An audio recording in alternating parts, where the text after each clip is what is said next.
stuur hierdie besonderhede, stuur hierdie inligtingshub se besonderhede, stuur dit ver en wyd, dat mense bewus kan wees van die inligtings of informasieverwerkingsproses wat dan lei tot positiewe en geverifieerde inligting, wat ons dan kan gebruik om julle meer ingelig te hou en ons mense dan in die proses ook veiliger te hou.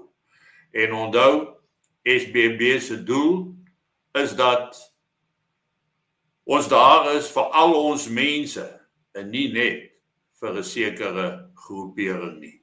Ons is daar vir almal, ons werk hard om te sorg, werk hard aan beplanning en die plan is reeds in plek oor wat ons te doen moet staan as ons mense in 'n situasie van geweld en anargie wil beveilig en beskerm. Lekker dag, mooi loop.